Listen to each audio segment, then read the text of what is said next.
Assalamualaikum warahmatullahi wabarakatuh, sahabat wirausaha sukses semuanya.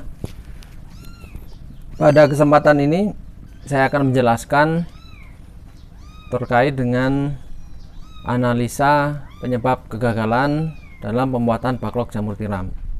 Jadi bagi rekan-rekan yang sudah berpengalaman, biasanya mudah saja ya untuk mengetahui di bagian mana proses kegagalan itu terjadi.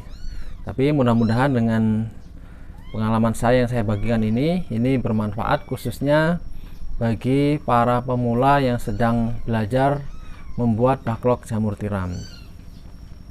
Yang pertama, bahwa semua dalam proses kegiatan pembuatan backlog itu akan menyumbang keberhasilan dan juga kegagalan. Dan setiap kegagalan dari proses tertentu itu memberikan ciri yang berbeda dengan kegagalan dari proses yang lain. Nah, itu makanya kita harus jeli ketika menganalisa sebab kegagalan dalam proses pembuatan backlog.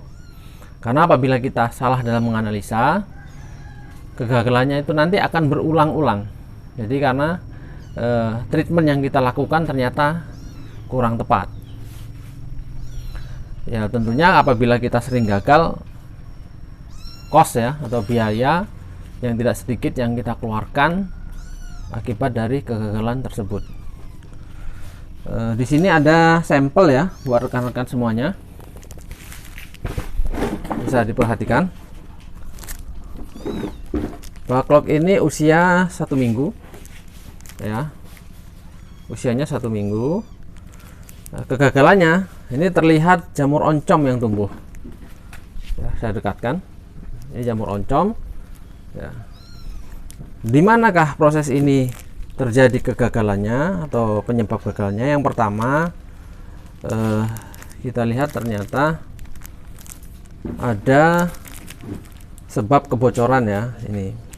Ini plastiknya dari awal sudah bocor, kita antisipasi dengan dilakban. Ternyata juga lakbannya masih bocor sehingga spora jamur oncom ini masuk ke dalam backlog. Ini juga iya, ini karena plastiknya melar ke bawah, yang kita tutup sini ternyata bagian atas tengah masih bocor sehingga spora oncom juga masuk di sini.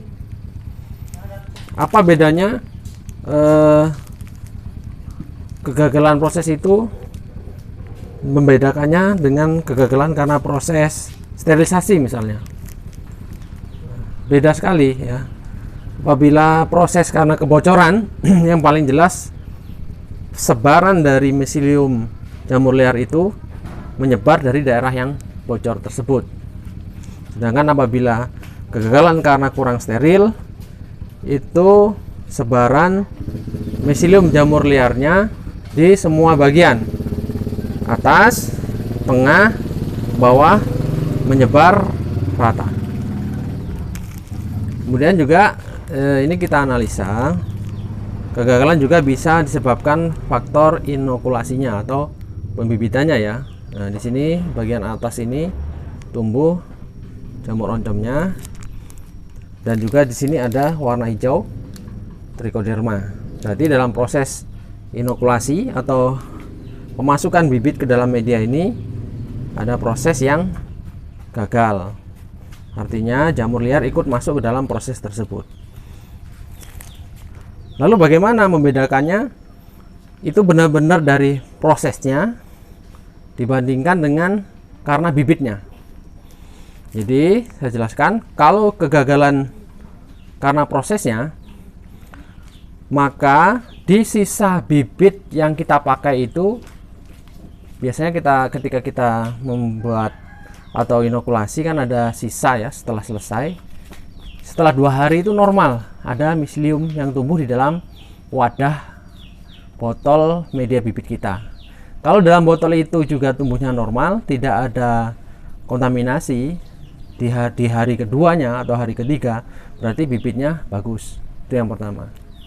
Karena kalau bibitnya sendiri sudah terkontaminasi, di hari kedua pun di sisa botolnya itu dia tumbuh kontaminannya. Kemudian membedakannya lagi, bandingkan dengan media yang lain yang dibibiti dengan bibit yang sama.